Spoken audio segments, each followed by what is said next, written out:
Hey guys, this is May, and what you're watching is clip number 8 out of a series of 9 from my webinar titled The Second Wave, It's Not Over Yet.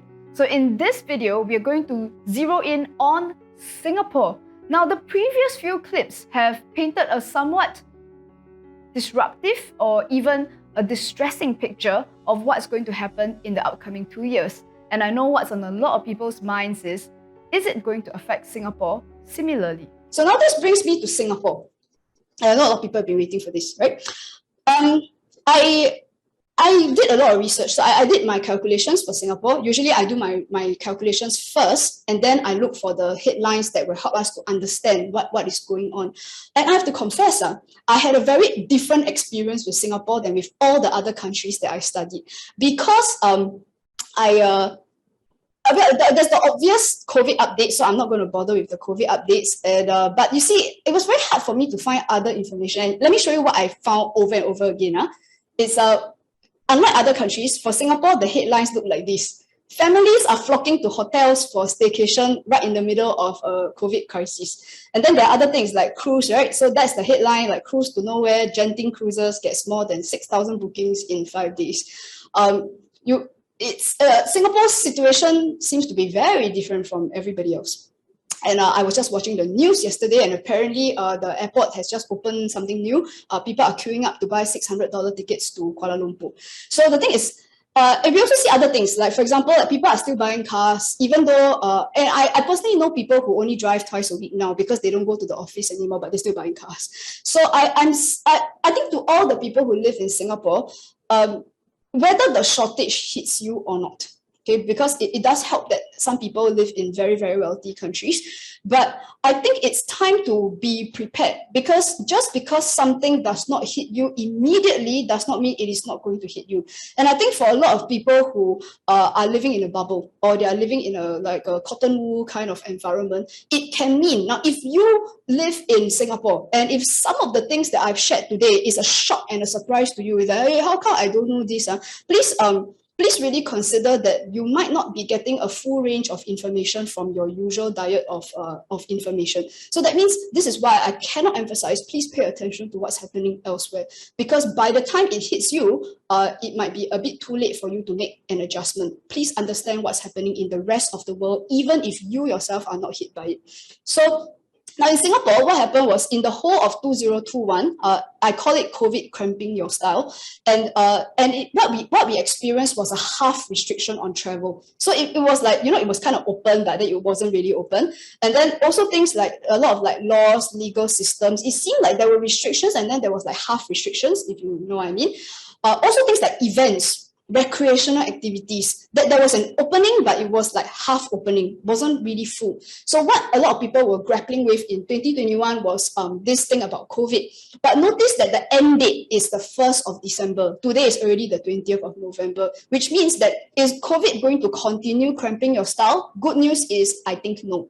So that means if a lot of people are looking for the recovery of the post-pandemic, I think you're going to be happy for a while. Okay, so that means that seems likely. Okay, so things are going to be okay for a while, but patterns are still going to show up. So what happened last year was also it's a pattern of these like laws becoming somewhat uncertain, ambiguous. So some things that it affected were things like travel. So like there were certain corridors that were going to open, and then after that they renegotiated. So that was uncertain.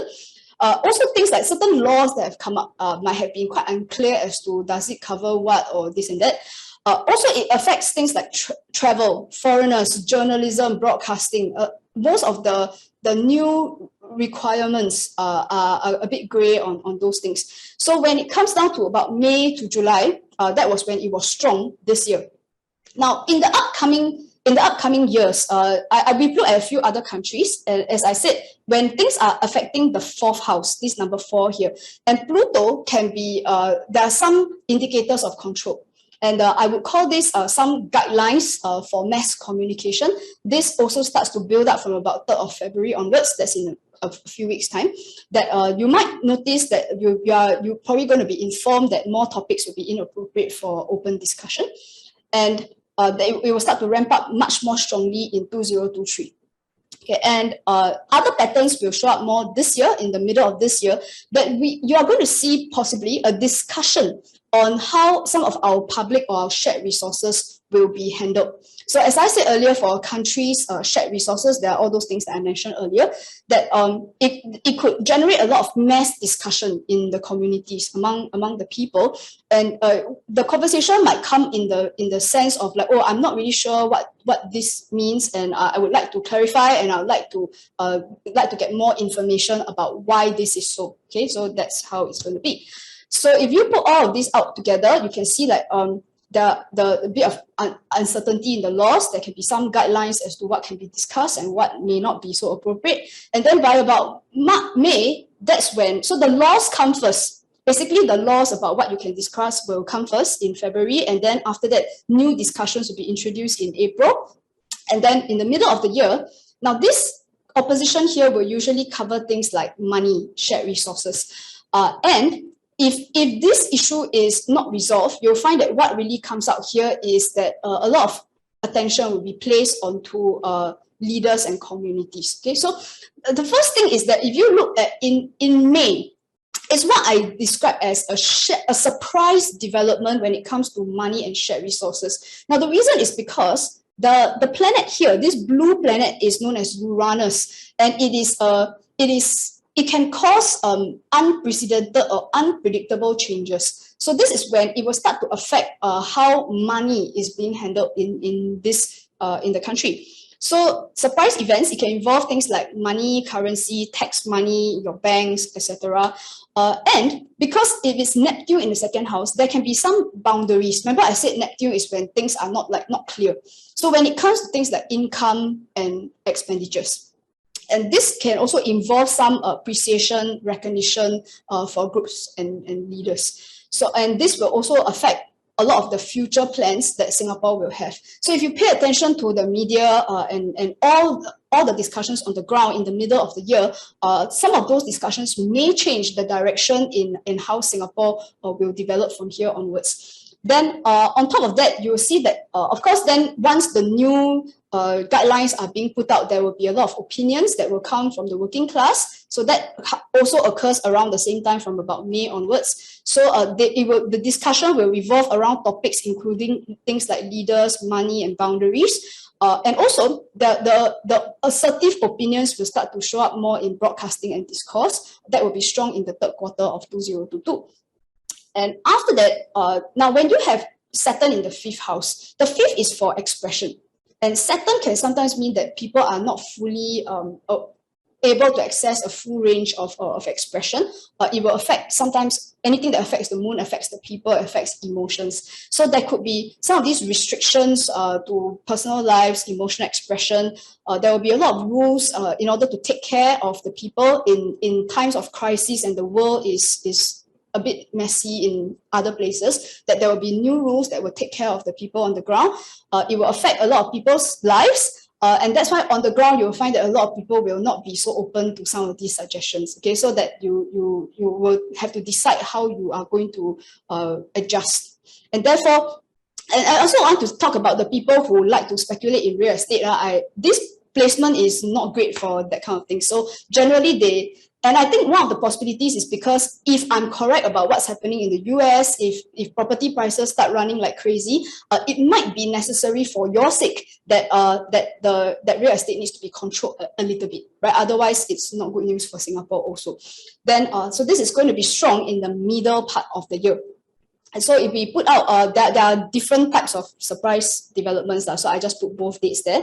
And you can see, whoa, right? So basically, I think those of you who attended my webinars before, you know, when things stack up is when stuff happens, right? So this year, everything stacked up in October, and then you saw the situation was bad in October. Okay, so that means in May next year, you should see a flurry of activity here in Singapore. New beginnings, as you can see here. Now, if I were to take one more, okay, just now I said that your activities will open up, and there will be more, you'll be less restricted by COVID. at least in the near future. However, I also see something that you should probably take note of. People who think that you're going to open up your activities and you're going to fly all over the world and that you're going to have events, might want to think again, right? So, and this time round, the culprit is not COVID-19. So the issue here is that we have Mars here in the number 9 house. So it seems that there's some activity going on. The 9th house can refer to the international situation. Now, if I'm correct about what's happening in other countries, it's quite possible that to protect you and for your sake, you may not be encouraged to fly all over the place. And also that if you're expecting a lot of your friends from other countries to be able to freely come and visit you, that might prove to be have some obstacles there. So that means we're going to see from September onwards, this should not come as a surprise to you because other countries got a lot of things happening from September onwards, that there will be a slowdown in things like travel, events, and economy. That so all of these things will happen, and probably due to international reasons rather than domestic reasons, right? It's not because of here, it's because of other place. Okay, and I'm just going to stick this in. There are a lot of other little small ones I got no time to cover, but that's not important for now. Okay, but so you will see that in about September, October is when I believe that there's going to be guidelines for sure, right? That there are certain things that you are probably not going to, it's not going to be so easy for you to do. Okay, and of course, if you want to pay attention, if you want to, you can sort of plan a little bit for like December and this period. I just don't want to highlight so many because it will feel quite overwhelming. But I think if you can plan until the 3rd quarter here, where if those of you are planning events and stuff, I think what I've just shared with you is quite valuable. Yeah, so be prepared that I've started warning people since 2019 when in January when I did my first public event that don't just wait for COVID to end. I said it multiple times, right? If all you are doing is like, oh, when COVID ends, then things will improve, I think people have not heard what I'm saying in the webinars. Okay, so that's super important. Now, I understand for some people, the forecast that I have put out for Singapore for 2022 and 2023 might be, in comparison with some of the other countries that I covered in this series, pretty mild and not quite as punchy as what we have seen that could happen for other places around the world. Now, at this point, I also want to sort of emphasize that as we move into this air era, I think some of these boundaries that we see between countries is not going to be as clearly drawn as it had been in the past. And I would even hazard to say that it would be quite superficial or even naive to think that a lot of these events that are happening in other countries or things that happen in one country doesn't affect another.